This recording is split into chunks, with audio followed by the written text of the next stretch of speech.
अस्सलाम वालेकुम नाजरीन, आप देख रहे हैं जियो न्यूज पर स्पेशल ट्रांसमिशन कराची को जीने दो। कराची पाकिस्तान का सबसे बड़ा शहर है। इसकी आबादी मुल्क के किसी भी शहर की आबादी से कई ज्यादा है। मुल्क भर से लोग यहां रोजगार तलाश करने के लिए आते हैं। कराची को गरीबों की मां कहा जाता है, मगर एक अरसे से इस शहर के साथ सौतेले वाला सलूक किया जा रहा है। कराची वो शहर है जो मुल्की खजाने के लिए सबसे ज्यादा टैक्स इकट्ठा करता है, मगर जब बात कराची की बेहतरी की आती है और मामला कराची के लिए फंड्स मुख्तस करने का आता है तो इस हवाले से दावे और वादे तो बहुत किए जाते हैं, ऐलानात भी बहुत किए जाते हैं, मगर ऑन ग्राउंड ऐलानात बस ऐलानात ही रह जाते हैं। इस शहर के वोट बैंक पर नजरें सबकी होती हैं। कराची की 21 सीटें हासिल करने के लिए वोट मांगने सब आते हैं।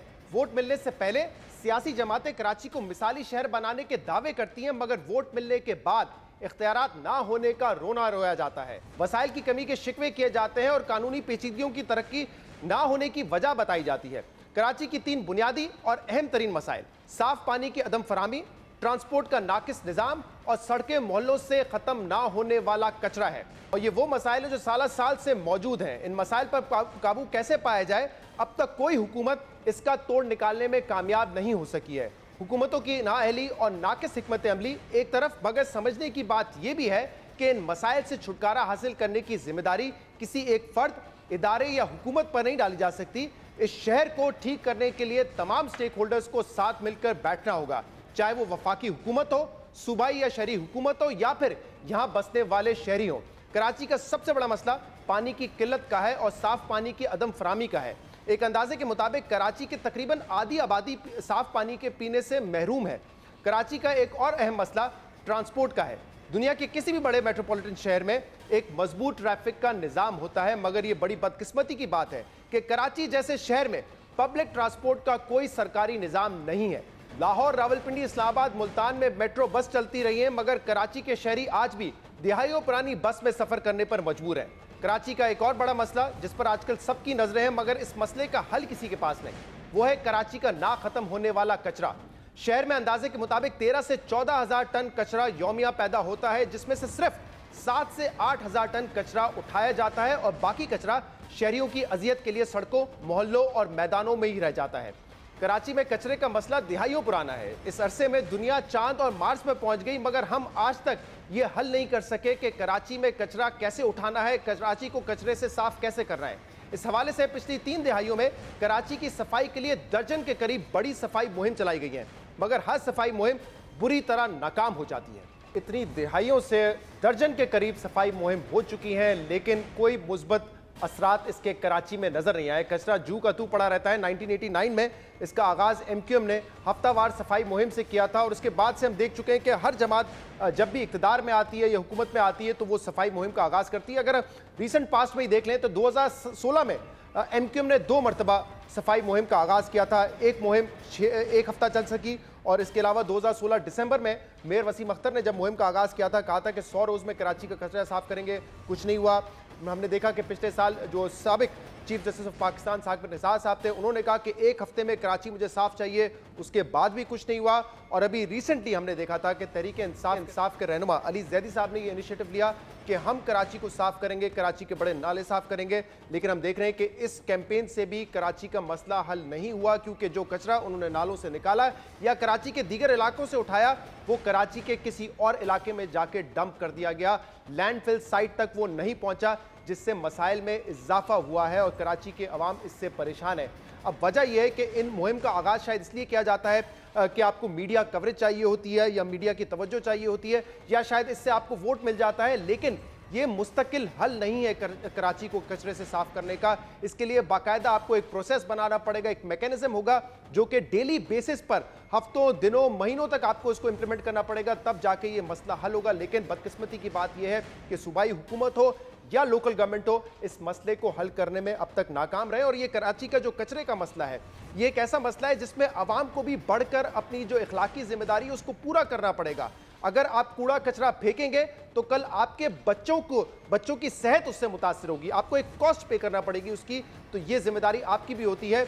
ये कराची के शहरी या पाकिस्तान के शहरी, हम देखते हैं कि जब बैरून मुल्क जाते हैं तो वहाँ पे वो ट्रैफिक के कवानीन भी फॉलो करते हैं, वो सड़कों पे कचरा भी नहीं फेंकते। इसकी वजह ये, एक तो वहाँ पे कल्चर ऐसा होता है और दूसरा जो लॉज हैं, जो कवानीन है, वो भी इतने सख्त होते हैं, तो हर शख्स को, हर शहरी को अपनी इखलाकी जिम्मेदारी भी पूरी करनी है। लेकिन जाहिर सी बात है, मैकेनिज्म और प्रोसेस डेवलप करना ये हुकूमतों का काम है।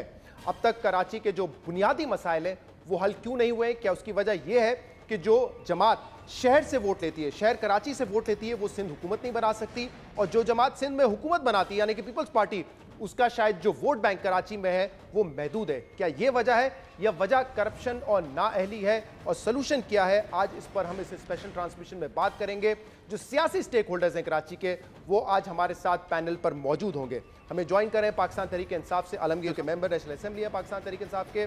हमें ज्वाइन कर रहे हैं पीएसपी के रहनुमा अरशद वोरा साहब। हमारे साथ होंगे हाफिज नईमुर रहमान साहब, जिनका ताल्लुक है जमात इस्लामी से। हमें ज्वाइन करेंगे यूनुस बुरैरी साहब, जिनका ताल्लुक है एएनपी से। और प्रोग्राम में हमारे साथ शामिल होंगे रेहान हाशमी साहब, एमक्यूएम पाकिस्तान से, और निसार खोड़ो साहब, पाकिस्तान पीपल्स पार्टी से। आप तमाम लोगों का बहुत बहुत शुक्रिया ज्वाइन करने के लिए। आपकी तरफ आऊँगा आलमगीर खान साहब, क्योंकि कराची में इस वक्त जो सबसे बड़ा मसला हमें नज़र आ रहा है वो है कचरे का। इस पर बातचीत भी बहुत हो रही है, कोशिशें भी बहुत हो रही हैं, लेकिन इफेक्टिव कोशिश जो है उसके मुस्बत नताइज नजर नहीं आ रहे। अभी अली जैदी साहब ने जिस कैंपेन का आगाज किया था, ऐसा लगता है उससे मसाइल हल होने के बजाय मसाइल में इजाफा हुआ है। जो कचरा बड़े नालों से निकाला गया या कराची के दीगर इलाकों से उठाया गया, वो या तो क्रिकेट ग्राउंड में फेंक दिया गया, या पब्लिक पार्क में फेंक दिया गया, या सड़क के किसी और किनारे फेंक दिया गया। इससे मसला तो हल नहीं हुआ है। तो आप लोगों को अंदाजा हो गया है कि कराची का कचरा साफ करने के लिए किसी एक मुहिम की जरूरत नहीं है, बाकायदा एक प्रोसेस और मैकेनिज्म की जरूरत है। शहजाद साहब, आप बिल्कुल ठीक फरमा रहे हैं इस बुनियाद पर कि मैं आपके प्रोग्राम में पहले भी आया, मैंने तब भी कहा कि कोई कैंपेन, चाहे वो हफ्ता सफाई हो, चाहे महीना सफाई हो, चाहे पूरा साल सफाई हो, ये हल नहीं है। ये एक आगाही मुहिम हो सकती है, ये इदारों को आप पैगाम दे सकते हैं। हल तब है जब आप सिस्टम को बेहतर करें। ये डेली, ये रेगुलर अमल है, ये रोज़मर्रा का अमल है। सफाई का पूरा एक प्रोसेस है, एक साइकिल है कि डोर टू डोर कलेक्शन हो, डंपिंग पॉइंट्स पे जाए, डंपिंग पॉइंट से जीटीएस पे जाए, जीटीएस से लैंडफिल पे जाए, और ये साइकिल पूरा चले। तो जो इनिशिएटिव ये अली जैदी साहब ने लिया, वो इफ़ेक्टिव, तो मैं बिल्कुल उसको सेकंड करता हूँ कि इफ़ेक्टिव है। आपकी ये बात भी मैं मानता हूँ कि उसको वक्ती तौर पे जो इनके डंपिंग पॉइंट्स हैं सॉलिड वेस्ट मैनेजमेंट के, वहाँ कचरा रखा गया, और उसके बाद इसको लैंडफिल पे लेकर जाया जाएगा। क्योंकि, और ये डंपिंग पॉइंट्स पे इसलिए रखा क्योंकि 2 डिस्ट्रिक्ट्स में, जो मेरा डिस्ट्रिक्ट है जहाँ मेरा हल्का है, वहाँ जीटीएस जो अभी इन्होंने लिस्ट दी है जिस जीटीएस की, वो जीटीएस फंक्शनल ही नहीं है। वो फंक्शनल ही नहीं है, तो मजबूरतन इनको डंपिंग पॉइंट्स पे रखा जा रहा है, और फिर यहाँ से लैंडफिल लेकर जाया जाएगा। हाँ, आप ये ज़रूर इस पर फिंगर पॉइंट कर सकते हैं कि जहाँ सफाई हो रही है वहाँ से डायरेक्ट लैंडफिल पे क्यों नहीं जा रहा। जब इस मुहिम का आगाज हुआ था, जियो के प्लेटफॉर्म पर ही अली जैदी साहब ने सईद गनी साहब से कहा कि हम ये कचरा लैंडफिल साइट्स पर लेके जाना चाहते हैं, आप इजाज़त देंगे? सईद गनी साहब ने कहा बिल्कुल देंगे। लेकिन जब कचरा आपने शहर के मुख्तलिफ इलाकों में डंप करना शुरू किया, तो अली जैदी साहब मीडिया पर आए, उन्होंने कहा कि सॉलिड वेस्ट मैनेजमेंट ने हमें कहा था कि यहाँ डंप करें। फिर बाद में उन्होंने कहा कि हम इसको यहाँ से भी उठाएंगे। फिर 2-4 दिन पहले उन्होंने खत भी लिखा है कि अब हमें बताए जाए, उन मकामात को निशानदेही की जाए जहाँ पे हम कचरा फेंक सकते हैं। मतलब गलत बयानी तो की गई ना, ये तो पहले से ही तय था कि लैंडफिल साइट्स पे आप लेके जाएंगे। मैं इसमें वाजे करूं, चूंकि अली जैदी साहब की जो स्टेटमेंट है, अब मुझे नहीं पता उन्होंने कैसे कहा, क्या ग्राउंड्स हैं वगैरह, लेकिन मैं ये ज़रूर कहूँगा कि ये चीज़ पहले जो है आइडेंटिफाई होनी चाहिए थी, और पहले इसका फैसला हो जाना चाहिए था कि लैंडफिल पे जाना चाहिए या जीटीएस पर या डंपिंग पॉइंट्स पर। अगर ऐसा नहीं हुआ तो ये प्लानिंग का एक, आप कह लें कि कमी थी, प्लानिंग सही नहीं हुई इस पर। दूसरी बात आपने कही, इसके बाद मैं दूसरे मेहमानों पे जाऊंगा कि आगाही मुहिम थी। अब कराची में हर शहरी को पता है कि कचरा कितना बड़ा मसला है, तो आगाही किसके लिए थी ये? और एक मरतबा नहीं, कई मरतबा इस मुहिम का आगाज मुख्तलिफ जमातें कर चुकी हैं। इस मुहिम के लिए तो आपने बाकायदा फंड्स का भी ऐलान किया था कि फंड्स की जरूरत होगी तो लोग आगे बढ़ के हमारी मदद करें। तो आगाही के लिए आप फंड्स भी लेते हैं अवाम से, अवाम इस उम्मीद में होती है कि शायद इस मुहिम के बाद हमें कुछ रिलीफ मिलेगा। बाद में आप बताते हैं कि नहीं, हम तो सिर्फ आगाह करना चाहते थे। अरे भाई, अवाम को पता है कराची में कितना बड़ा मसला है, कराची किसको आगाह करना चाहते हैं? शहजाद साहब, मैं इसका बैकग्राउंड दे दूं कि मेयर, जब ये हालिया बारिशें हुई और जो स्टॉर्म वाटर ड्रेन्स थे ये चौक हुए, बड़े जो नाले 38 के करीब, तो मेयर कराची ने ख़त लिखा हमारे बहरी अमूर के वज़ीर को कि आप हमारी मदद के लिए यहाँ आएँ, चूँकि KPT वगैरह ये आपके पास इदारे हैं, इसके वसाइल हैं आपके पास, और फिर जो ड्रेनेज है सारी वो समंदर में हो रही, तो आप डायरेक्टली अफेक्ट हो रहे हैं, तो मदद करें। उसके बाद अली जैदी साहब ने ये इनिशिएटिव लिया और इस कैंपेन को इन्होंने आगाज़ किया कराची में। मैं और फिर सिंध हुकूमत से रब्ता किया, सीएम सिंध से, और उन्होंने सपोर्ट का कहा, और फिर वज़ीर बल्दियात सिंध जो नासिर शाह साहब हैं उन्होंने भी सपोर्ट का कहा और इनके साथ मुख्तलिफ़ जगह दौरे भी किए, और फिर फंड्स वगैरह आए इस सफाई के लिए और सफाई की जा रही है। और जो नाले की सफाई है वो इफ़ेक्टिव है, पानी का फ़्लो बेहतर है, पानी कहीं रुक नहीं रहा, चौक नहीं हो रहा। लेकिन मैं फिर से कहूँ कि मैं किसी भी जो कैंपेन है, कराची के दूसरे इलाके गंदे हो गए जहां पर आपने वो आके डंप कर दिया। ठीक है, मैं अरशद वोरा साहब आपकी तरफ जाऊंगा। मुस्तफ़ा कमाल साहब आपकी पार्टी के चेयरमैन हैं, उनका एक बयान अभी आया जिसमें वो कहते हैं कि कराची का इतना बुरा हाल मैंने कभी नहीं देखा। अब हमें पता है वो एक अच्छा पीरियड था कराची का जब मेयर थे मुस्तफ़ा कमाल साहब, काम भी उस वक्त बहुत हुआ, सड़कें बनी और ये मसाइल हमने देखा था कि हल होने की तरफ जा रहे थे। अब मुस्तफ़ा कमाल साहब ये कहते हैं कि इस वक्त जो कराची का हाल है उसकी वजह करप्शन और नाअहली है। जरा बताइएगा क्या ये दो वजूहात हैं जिसकी वजह से ये हाल है कराची का? बिस्मिल्लाहिर्रहमानिर्रहीम। शहजाद, बिल्कुल अभी आपने जो है काफ़ी डिटेल में सारा कराची पे बातें की और कराची के तमाम मसाइल को आपने उजागर किया। देखें, कराची में सबसे बड़ा इशू जो है वो यूनिटी ऑफ कमांड का है। वो सबको पता है कि 18वीं तरमीम के तहत जो है वो इदारों को जो है इख्तियारात मिलने चाहिए थे, लेकिन क़त्ई नज़र इसके मुझे इतना पता है कि चाहे कचरा हो चाहे नाले हों, कराची म्यूनसिपल कॉरपोरेशन को, डिस्ट्रिक्ट्स को, तमाम को इस मद में पैसे मिलते हैं। 50 करोड़ रुपए सिर्फ नालों की सफाई में मिलते हैं। जिस तरीके से अभी ये नाले सफाई हो रहे हैं, इसी तरीके से 50 करोड़ में हर साल नाले अगर वक्त पर साफ़ हों तो ये फ़्लो जिस तरह भी आलमगीर बता रहे थे उसी तरह ये फ़्लो चलता रहता है। जहाँ तक ताल्लुक़ है कि कराची में ये कचरा जो 11 लाख और 12 लाख टन जो पुराना जमा हुआ है, अगर अली जैदी साहब ने अपनी स्कीम शुरू की थी तो मैं ये समझता हूँ कि गंदे पानी के बजाय पहले उस ड्राई कचरे को उठा लेते तो शायद वो जीटीएस पे डायरेक्ट चला जाता। जीटीएस से sorry not GTS, landfill sites, जो कि आपकी 2 लैंडफिल साइट्स हैं, आपकी गोंद पास है, आपकी जाम चाकरो है, 500 एकड़ ज़मीन है। वहाँ पे पता नहीं कितनी बाहर की कंपनियां आई हैं, वो कहती हैं कि हम इधर आपको बिजली बना के देते हैं, इतना कचरा वहाँ पे है। लेकिन मैं ये समझता हूँ कि हमारे लोग इस वक्त बैठे हुए हैं जिनके पास इख्तियारात हैं, ख़ास तौर पर कराची म्यूनसिपल कॉरपोरेशन जिसके अंडर में ये चीज़ें आती हैं, वो अगर इस पर सही तवज्जो देती तो आज कराची की आवाम इस पर परेशान ना होती। दूसरे मैं आपको एक चीज़ और बताऊँ, जो वसीम अख्तर साहब का आपने बताया कि मुस्तफ़ा कमाल ने ये कहा है कि करप्शन इज़ द इशू, नाअहली is the issue, vision is the issue. Yes, certainly पैसा जो मिलता है, अभी पिछले दिनों मेरे ख्याल से वसीम अख्तर साहब ने कहा था कि मैं 2 करोड़ से ऊपर की कोई स्कीम नहीं कर सकता। तो मेरे पास डेट वाइज अगर आप कहेंगे तो 20 महीने का हिसाब है, क्योंकि 20 महीने का हिसाब 12 महीने तो मैं भी वहाँ पे बैठा था। तो डेट वाइज मुझे पता है कि एनुअल डेवलपमेंट प्रोग्राम के तहत जो पैसे आते हैं, जब तक मैं था ये 20 महीनों में 10 अरब रुपए आए थे। ये वही 10 अरब रुपए हैं जिसका फैसल वाडा साहब ने केस किया है, जो नैब में गए हैं, जिन्होंने हाई कोर्ट में केस किया, ये वही 10 अरब रुपए हैं। तो अगर 2 करोड़ की एक स्कीम कर सकते हैं तो ये 10 अरब रुपए से 500 कराची में 2-2 करोड़ की स्कीमें होती हैं। मुझे कराची के मेयर साहब कभी नज़र नहीं आए शहरों में, गलियों में, सड़कों पे। आपने जब कोई इशू होता है, बारिश हो गई तो वो आ जाएंगे। आप भी खुद रहे हैं और आपने भी काम किया है, आपको ये पता होगा कि जो कचरा उठाना है वो डीएमसीज की जिम्मेदारी है, सॉलिड वेस्ट मैनेजमेंट बोर्ड ये करता है, ये केएमसी की जिम्मेदारी तो नहीं है। वो तो बड़े नाले साफ कर सकते हैं। ये जो रोजमर्रा का कचरा फेंका जाता है गली मोहल्लों में और वो उठा के जीटीएस पे नहीं रखा जाता या जीटीएस से लैंडफिल साइट पे नहीं जाता, वो तो वसीम अख्तर की जिम्मेदारी नहीं है ना। देखिए, मैं आपको एक चीज बता दूं, कराची के 6 डिस्ट्रिक्ट में से 4 डिस्ट्रिक्ट जो है वो एमक्यूएम के पास हैं। एमक्यूएम का मेयर है, एमक्यूएम के 4 डिस्ट्रिक्ट चेयरमैन हैं। 4 डिस्ट्रिक्ट में से 2 डिस्ट्रिक्ट ने जो है वो सॉलिड वेस्ट मैनेजमेंट बोर्ड के साथ साइन किया हुआ है। अच्छा, जब ये एग्रीमेंट साइन हुआ तब भी मैं मौजूद था। उस एग्रीमेंट में हमने अमेंडमेंट्स ये की थी ताकि कल को ये ना हो, ये ना कहा जाए कि पीपल्स पार्टी का इंटरेस्ट कुछ और है, एमक्यूएम का इंटरेस्ट कुछ और है। उसमें ये बड़ा वाज़ेह है कि इनकी बिल की जो पेमेंट्स होगी वो पेमेंट जब तक डिस्ट्रिक्ट चेयरमैन वेरीफाई नहीं करेगा तब तक इनको कोई पेमेंट नहीं होगी। ये उस एग्रीमेंट का हिस्सा है।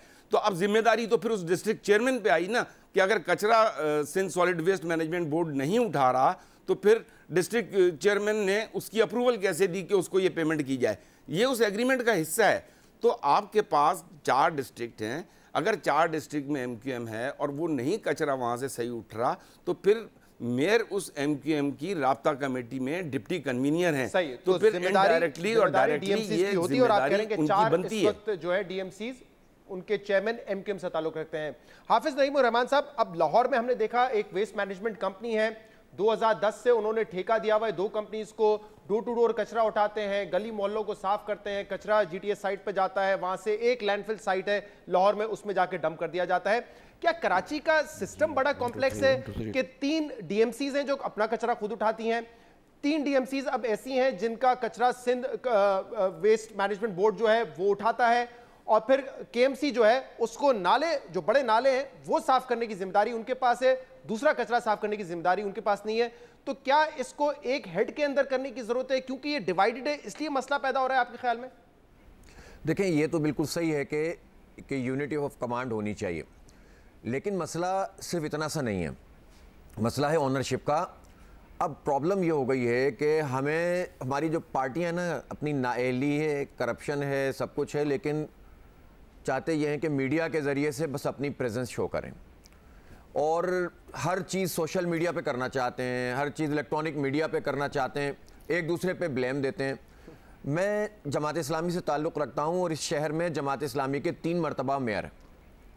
तीनों टेन्योर के अंदर कराची के शहरियों को ये शिकवा नहीं हुआ कि कराची साफ़ नहीं होता। इतना ही मसाइल थे, जब नेमतुल्लाह खान साहब सिटी नाजिम बने तो बिल्कुल एक नया सिस्टम आया था, उसमें भी टाउन्स थे, उसमें भी यूसीज थी और उसमें भी जो है वो सिटी गवर्नमेंट थी, और होता यह था कि तीनों के अलग-अलग काम थे, लेकिन जब विल थी, ईमानदार लोग थे, सुबह फजर के बाद पूरे अमले के साथ खड़े होते थे, तो निचली सतह पे भी सफाई होती थी और टाउन्स के लेवल पे भी काम होता था, और वो मॉनिटरिंग करते थे। अगस्त 2013 में, अगस्त 2003 में जब नेमतुल्लाह खान साहब मेयर थे तो उस वक्त उन्होंने भी एक सफाई मुहिम का आगाज किया था। वो सफाई मुहिम 10 दिन जारी रही थी, तो ऐसा नहीं है कि उस वक्त भी सारा कुछ प्रोसेस और मैकेनिज्म के जरिए हो रहा था। उस वक्त भी ये फील किया जाता था कि शायद एक सफाई मुहिम के जरिए हम पूरे कचरा साफ कर देंगे। सुन लीजिए 2001 में नेमतुल्लाह खान आए थे और पिछला बैकलॉग मौजूद था। उन्होंने ये कहा कि इस बैकलॉग को हम सफाई मुहिम से चलाएंगे और फिर सिस्टम डेवलप करेंगे। सिस्टम डेवलप किया तो उसके बाद ये सिस्टम अगले 5-10 साल तक चलता रहा। नेमतुल्लाह खान ने इस शहर को पार्क दिए, इस शहर को सड़कें दी, इस शहर को इंफ्रास्ट्रक्चर दिया, सारा बना बनाया काम तो उन्होंने करके दिया था, और उसके बाद जाहिर सी बात है कुछ और प्रोजेक्ट्स भी हुए। कहने का मकसद ये है कि इस तरह एक दूसरे पे इल्ज़ाम लगाने से मसला नहीं, जिसका जो इख्तियार है वो काम तो करे ना। असल में इख्तियार मांगते हैं लेकिन जो इख्तियार होता है वो पे काम नहीं करते। ये अरशद वोरा साहब बिल्कुल ठीक कह रहे हैं, जो पैसे आपके पास हैं वो तो काम करें ना, जो मुलाजमीन आपके पास हैं वो भी तो काम करें ना।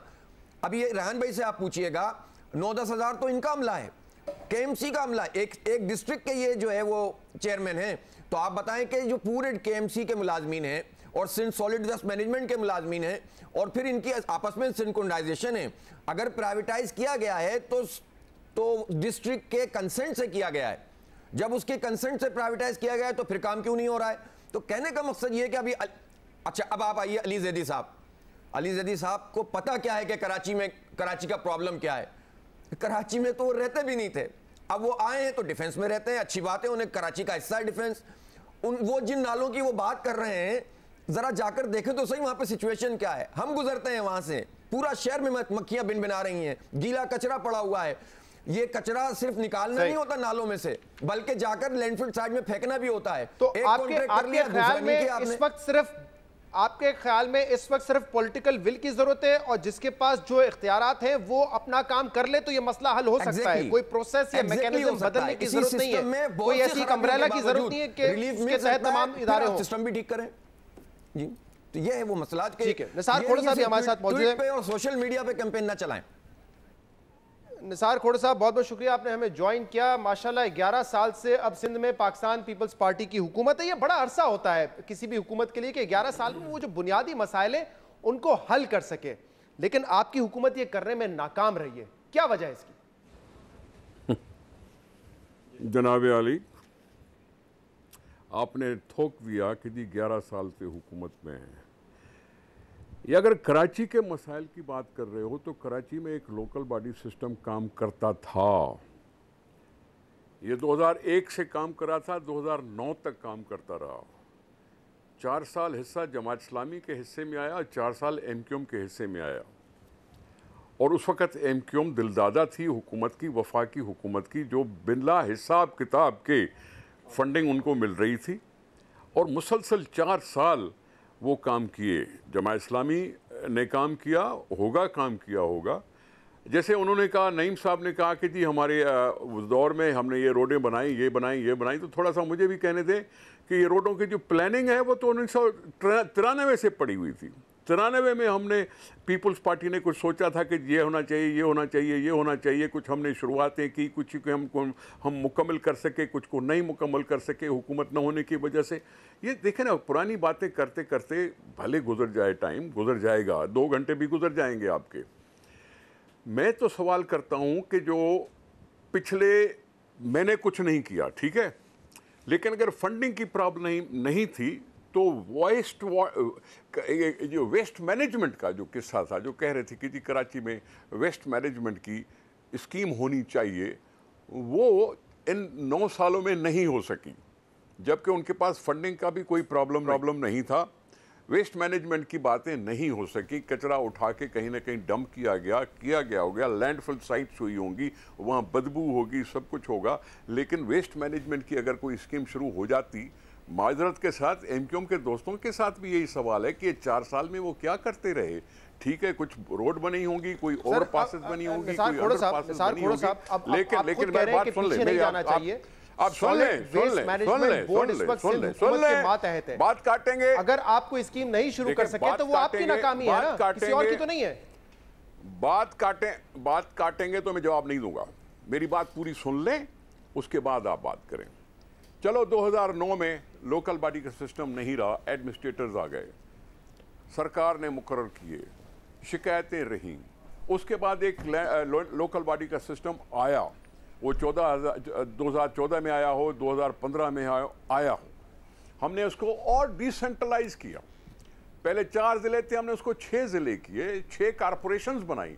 6 कॉरपोरेशंस के अलग अलग हमने उनको अख्तियारात दिए। मेट्रोपॉलिटन कॉरपोरेशन का अलग अख्तियार लिखा गया। उनकी फंडिंग का मसला हुआ। कराची के फंडिंग का मसला नहीं है, क्योंकि कराची को तो हर महीने ग्रांट भी मिलती है 50 मिलियन की। 50 मिलियन की ग्रांट सिर्फ कराची को मिलती है, किसी और कॉरपोरेशन को नहीं मिलती। वो इसलिए कि बहुत बड़ा शहर है, उसमें बहुत बड़ा काम हो सकता है, करना चाहिए। हम ग्रांट देते हैं, एम्प्लॉइज़ को ग्रांट देते हैं। एम्प्लॉइज़ वो जो सैनिटेशन का काम करने वाले होते हैं, सब कुछ करने वाले होते हैं।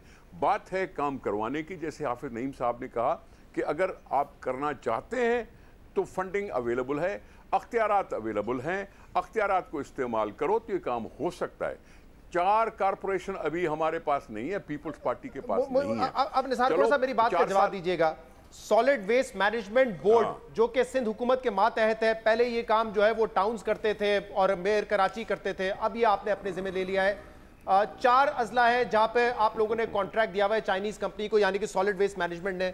अगर वो 4 अजला में मसला हल नहीं कर पा रही है तो क्या इसको डिसॉल्व कर देना, जो कि वसीम अख्तर कहते हैं कि खत्म कर दिया जाए इसको और पैसे फिर डीएमसीज को दे दिए जाए, ये तरीका आजमा ले। अगर मसला है कि 4-5 साल में इस इदारे की परफॉर्मेंस नहीं है तो खत्म करें इसको फिर।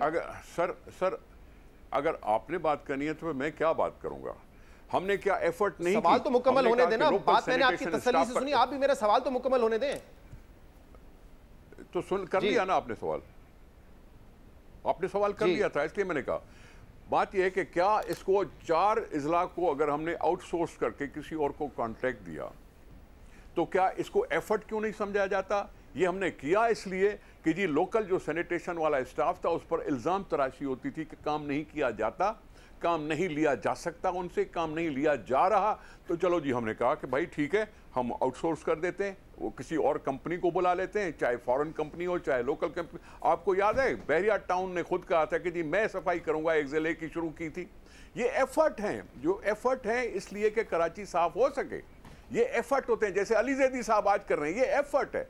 आजकल ग्रीन शर्ट क्या, ये एफर्ट है। ये सारी एफर्ट्स हैं कि जी हाँ कराची के मसले को हम हल कर सकें। जब आप वोट लेकर आते हैं, आप ये नहीं कहते कि मैं एफर्ट करूंगा। हुकूमत की कारकर्दगी जांची जाती है आपके आउटपुट से। अगर अवाम को साफ नहीं मिल रहा गली मोहल्ला शहर, तो फिर आप ये कहते रहेंगे कि देखें हमने एफर्ट तो की, हमने एफर्ट तो की, आपको कुछ नहीं मिला, उसका कोई मुस्बत नतीजा नहीं हुआ, लेकिन एफर्ट तो की हमने। ये दलील देते रहेंगे। मेरा जवाब सुनेंगे? मेरा जवाब सुनेंगे, मेरे जवाब सुनेंगे। मैं पाकिस्तान के 17 साल जिंदगी पर बात कर सकता हूं, वो भी सारे एफर्ट थे। ये जमहूरियत के लिए भी एफर्ट था, ये फांसियां गोलियां भी एफर्ट थी। ये सब एफर्ट होती है किसी मंजिल को हासिल करने के लिए। इसी तरह से सफाई है, जो रोजमर्रा का काम है, जो रोजमर्रा का काम है, जिसमें ह्यूमन एफर्ट लगता है, मैनुअल वर्क होता है। मैनुअल वर्क के किसी की काहली, किसी का ड्यूटी पे नहीं आना, किसी का तेज काम करना, किसी का कम तेज काम करना, ये सारी चीजें एफर्ट है। जो जो झाड़ू लेके निकलता है वो भी एफर्ट है। जो हम निकलते हैं, कभी एमक्यूएम सफाई की मुहिम, कभी जमात इस्लामी सफाई की मुहिम, कभी पीपल्स पार्टी सफाई की मुहिम, ये सारे एफर्ट कहलाते हैं। इस एफर्ट पर हर पाकिस्तानी शहरी को, हर कराची के शहरी को और मुझे भी इख्तियार है आपकी इस एफर्ट पर एक जजमेंट पास करने का, और वो ये है कि कराची में कचरा साफ नहीं हुआ तो आपकी एफर्ट से कोई फायदा नहीं हुआ है कराची वालों को, वो नाकाम एफर्ट थी अब तक। इस कंक्लूजन पे तो हम पहुंच चुके हैं ना, फिर इसका मतलब आप इससे इत्तेफाक करेंगे उसका एफर्ट की, लेकिन रिजल्ट नहीं आया। जवाब दूं मेरा एफर्ट फेल हुआ, एमक्यूएम का एफर्ट फेल हुआ। इलेक्शन में लोगों ने फैसला दे दिया कि एमक्यूएम नाकाम हो गई। बिल्कुल ठीक कह रहे हैं, हमारी भी सीटें नहीं बढ़ी, हमारी भी सीटें नहीं बढ़ी। मुश्तरका फेलियर है, ठीक है जी, मुश्तरका फेलियर है। रेहान हाशमी साहब के पास अब मैं आ जाऊं। रेहान हाशमी साहब, क्योंकि 4 अजला आपके पास है, यानी कि एमक्यूएम के वहां पर चेयरमैन है, और 3 इसमें से डीएमसीज ऐसी हैं जो कि अपना कचरा खुद उठाती हैं, वो भी नाकाम है इस वक्त। और इस वक्त बल्कि सईद गनी साहब तो कहते हैं कि जो 3 डीएमसी सॉलिड वेस्ट मैनेजमेंट के पास है उनकी कारकर्दगी बेहतर है, तो क्यों नहीं काम कर रहे? आप भी हमेशा कहते रहते हैं कि यार डीएमसीज के जरिए काम करें, लोकल गवर्नमेंट के जरिए काम करें, इख्तियार है आपके पास डीएमसीज के पास। बिस्मिल्लाहिर्रहमानिर्रहीम। देखें, मुझे थोड़ा टाइम दीजिए ताकि मैं थोड़ा सा अंडरस्टैंड कराऊँ, क्योंकि बात हुई है 2001 के बल्दियाती कानून की, उसके बाद फिर 2013 का जो बल्दियाती कानून आया। 2001 का जो बल्दियाती कानून था उसकी वजह से जो रिफ्लेक्शन हो रहा था बल्दियाती कामों में वो सबके सामने, चाहे वो एमक्यूएम के पास रहा या जमात इस्लामी के पास रहा। 2001 का लेकर आ जाए, मेरे ख्याल है चीज़ें बेहतर हो जाएंगी। पहला मेरा जो पॉइंट है। दूसरी चीज़ ये कि हमारे सिंध गवर्नमेंट के दोस्त असल में इतने आदी हो गए हैं कि लेजिस्लेटर के ज़रिए बल्दियाती काम करवाने के बल्दियाती इदारों को पसे पुश रख दिया। ये बल्दियाती इलेक्शन भी सुप्रीम कोर्ट ने करवाया, किसी जमहूरी चैंपियन ने नहीं करवाया है। थैंक्स टू सुप्रीम कोर्ट कि उन्होंने टाइम फ्रेम दिया, उसके बाद इलेक्शंस हुए। दूसरी बात एक और इसके साथ मुंसलिक, बल्दियाती इदारे आप किसको कहते हैं? Karachi water and sewerage board बल्दियाती इदारा है, कचरा उठाना सॉलिड वेस्ट बल्दियाती इदारे का काम है, बिल्डिंग कंट्रोल बल्दियाती इदारे का काम है, चाहे डेवलपमेंट अथॉरिटी हो, कराची डेवलपमेंट बल्दियात का काम है, मास्टर प्लान बल्दियात का काम है। कोई भी बल्दियात के पास नहीं है। क्या जवाब है इसका? असल में ये आदी इतने हो गए हैं आउटसोर्स करने के। सॉलिड वेस्ट है, आउटसोर्स कर दो। सिंध में बैड गवर्नेंस की वजह से लॉ एंड ऑर्डर का मसला क्रिएट होना, आउटसोर्स कर दो। आके रेंजर्स ने सही किया, कल कला को अपनी हुकूमत भी आउटसोर्स कर देंगे। इनके पास कोई जवाब नहीं है। मैं आपके प्रोग्राम में रेहान हाशमी साहब बोल रहा हूँ, ये जो बात कर रहे हैं रेहान हाशमी साहब, जैसे मैंने अपने इब्तिदाई में कहा कि होता ये कि जब इलेक्शन का वक्त होता है ना, हर कोई आता है कहता है कि कराची को मिसाली सुबह बना देंगे, लेकिन जब काम करने का वक्त आता है तो फिर आप ब्लेम गेम करते हैं दूसरी तरफ। अब मुझे इस बात का जवाब दे दीजिए कि 3 डीएमसी जो कि आपके मातहत है, एमक्यूएम के चेयरमैन है वहां पर, वो अपना काम क्यों नहीं कर रहे हैं? आपको फंडिंग का मसला है या कोई काम में आपकी रुकावट डालता है? एक तो आपके इसमें आवाज इतनी गूंज रही है। मेरी बात सुने आप। एक आखिरी चीज साबित कर दूं, एक आखिरी चीज अगर इजाजत देने खोड़ो साहब बारी बारी बात कर लेते हैं जी। नहीं, एक सेकंड मेरी बात सुने कि अभी इन्होंने फंड की बात की। आप अपनी रवानी में कराची को सूबा कह गए हैं, सबसे बड़ा जिला। आप अपनी रवानी में कराची को सूबे का खिताब दे दिया। ये आप काट करें, वापस करें। को तो ग्रांट दी, हमें आज तक 1 रुपए की ग्रांट नहीं दी, मां सिवाय वाटर कमीशन की हिदायत पर एक बार 2 साल पहले नाले सफाई के हवाले से दिया। हम तो अपने मुलाजमीन की तनख्वाहें भी नहीं दे पा रहे हैं। और मैं तो दर्जनों बार कह चुका हूं, कोर्ट में गया हूं, सुप्रीम कोर्ट में गया हूं, और हो सकता है कि कल गला को सड़क पे बैठकर मुलाजमीन के साथ बात करूं कि भाई मुलाजमीन जब तनख्वाहों से महरूम है और आप ग्रांट की बात करते हैं, आप एडिशनल फंड की बात करते हैं। मैं तो सिर्फ फ़कत ये कहता हूं कि जो बल्दियात के काम है वो बल्दियात को दे दिए जाए। चेक एंड बैलेंस करें, मॉनिटरिंग करें आप।